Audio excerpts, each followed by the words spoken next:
connaître les formules de base de dérivation. Alors tout d'abord, pour commencer, on va voir donc les formules, les toutes premières formules, c'est-à-dire vraiment les cas très simples de fonctions de base. Alors premier exemple, donc à chaque fois on donnera la fonction, on donnera sa dérivée et le domaine de dérivabilité, hein, c'est-à-dire le domaine sur lequel la dérivée existe et est définie. Donc ici par exemple on commence par simplement une constante, hein. Si on veut dériver une constante, eh bien ça fait 0, la dérivée d'une constante c'est 0, son domaine de dérivabilité c'est R.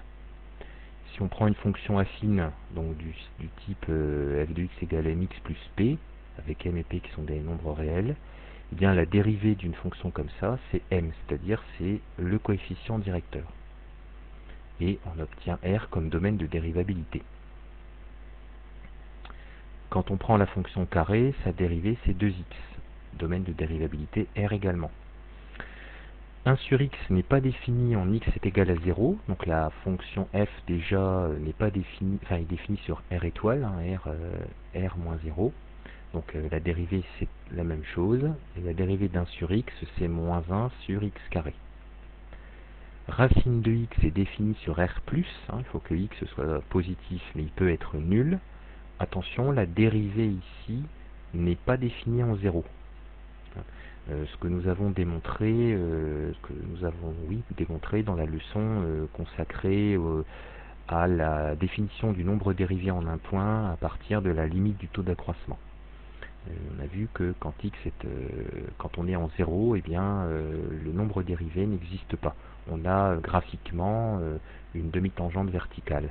Et donc ici, la dérivée est définie sur R plus étoile. Il faut enlever 0. Maintenant, si on prend une fonction du type x puissance n, avec n appartenant à grand N, eh bien la dérivée c'est n fois x puissance n moins 1. C'est-à-dire le fait de dériver une puissance, on perd 1 degré. Et là, c'est défini sur R. Alors, on va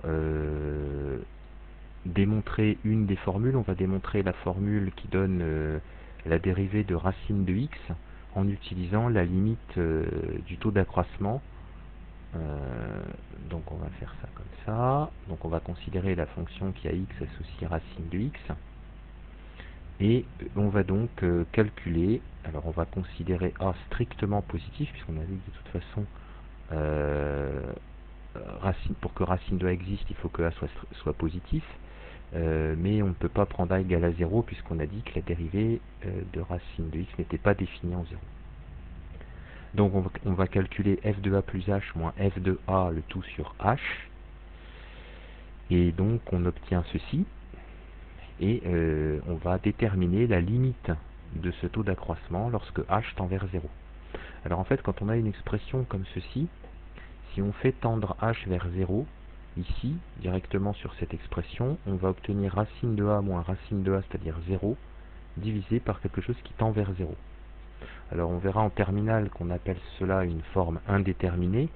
Alors on va essayer, comme on dit, de lever l'indétermination, parce qu'on a du 0 sur 0, en multipliant le numérateur ici et le dénominateur par la quantité conjuguée de cette expression. Alors, la quantité conjuguée, on reprend la même expression, mais on change le signe ici, on va mettre plus. Donc évidemment, on va faire la même chose en haut et en bas, pour qu'il y ait toujours égalité. Donc on a racine de a plus h moins racine de a, le tout sur h, et on va multiplier le haut et le bas par racine de a plus h plus racine de a, racine de a plus h plus racine de a. Alors l'intérêt ici en haut, c'est qu'on est avec une expression du type a moins b multiplié par a plus b. Donc avec les identités remarquables, on trouve donc c'est a carré moins b carré, donc a plus h carré, racine de a plus h carré, pardon, donc c'est-à-dire a plus h, moins racine de a au carré, donc ça fait a. Et puis ici, ben, évidemment, a moins a, ça s'en va, et il nous reste donc h divisé par h facteur de ceci. Et donc on peut simplifier, hein, ici, cette expression en fait va être égale à ceci, puisque les h vont se simplifier, il va rester 1 sur racine de a plus h plus racine de a. Alors maintenant, il n'y a plus de problème d'indétermination, puisque quand h tend vers 0, cette expression ici, sous la racine, va tendre vers a. Donc on aura racine de a plus racine de a. Donc ça va nous donner ici 1 sur 2 racine de a quand h tendra vers 0. D'où ici, la dérivée de racine de x, c'est 1 sur 2 racine de x. Voilà, puisque là, on a déterminé le nombre dérivé en a, pour une valeur a donnée. Voilà, donc on peut faire la même chose pour les autres expressions, et on trouvera les dérivées des autres fonctions. Simplement, si on veut étudier une fonction de manière générale, avec simplement ce tableau-là, on ne pourra pas étudier de fonctions autres que celles qui sont données. Donc pour permettre un petit peu des études un peu plus intéressantes, on va donc utiliser un tableau un petit peu plus complet.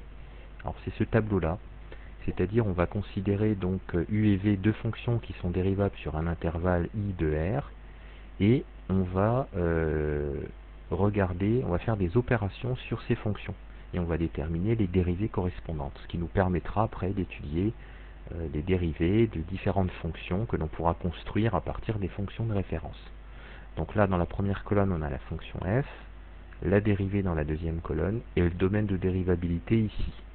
Alors, premier cas, c'est l'exemple d'une fonction qui s'écrirait k fois une autre fonction, k étant un nombre réel. Et bien la dérivée, en fait, on fait k fois la dérivée de u, donc k fois u'. Et le domaine de dérivabilité est le même que celui de u. Quand on doit dériver une somme, il suffit simplement de dériver chaque terme, et puis on fait la somme. Voilà. Il n'y a aucune formule compliquée ici, et donc le domaine de dérivabilité, c'est le même que celui de u et v. Alors le problème commence à arriver quand on a un produit à dériver, u fois v, parce que la dérivée, c'est pas u' fois v', il faut faire u' v plus uv'. Alors on verra dans la pratique que ce qui permet vraiment de simplifier et surtout de ne rien oublier en termes de calcul, c'est de poser clairement la fonction u que l'on prend, la fonction v, de calculer u' et v', et après on n'a plus qu'à appliquer la formule. Pareil pour 1 sur u, la dérivée ça va être moins u' sur u carré, et on fera attention évidemment aux valeurs de x qui seraient susceptibles d'annuler u. À ce moment-là, 1 sur u n'existerait pas, il y aurait des valeurs interdites. Quand on a un quotient u sur v, donc on posera notre u et notre v, on dérivera u' et v', et on appliquera cette formule, donc u' v moins uv' sur v carré. Pareil, on fait attention aux valeurs qui annulent v. Alors on va prendre quelques exemples, c'est le plus simple. Donc on va prendre une fonction, un trinôme du second degré, f de x égale x carré moins 5x plus 6.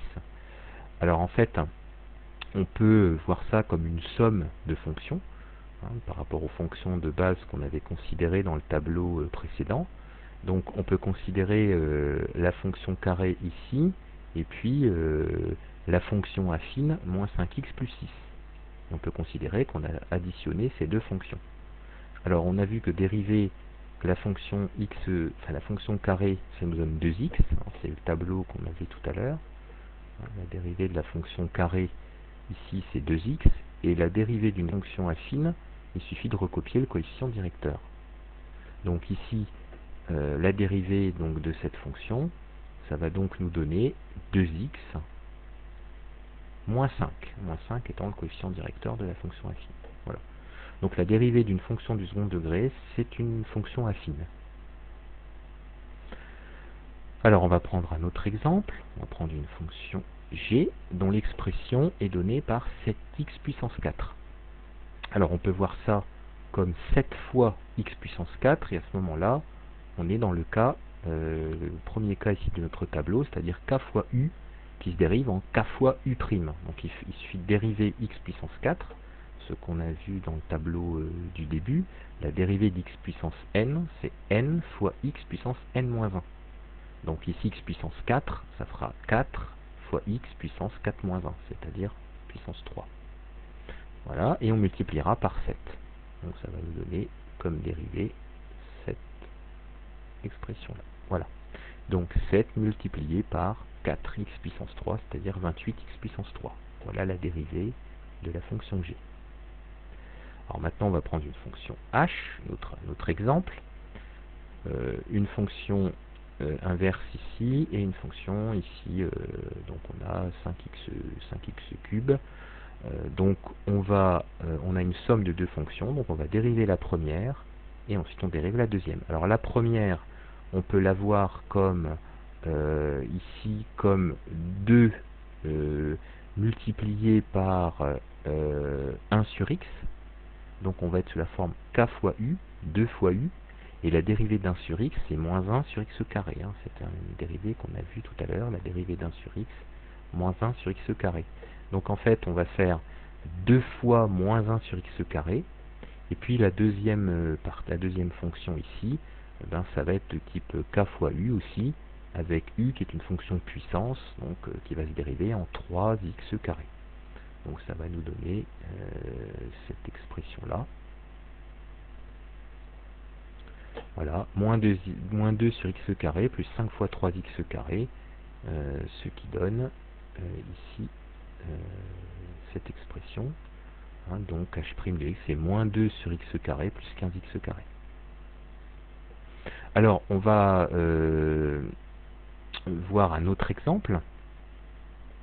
Ici, on va... alors, on va se mettre ici plutôt, c'est un peu plus facile. Voilà. On va étudier un autre exemple.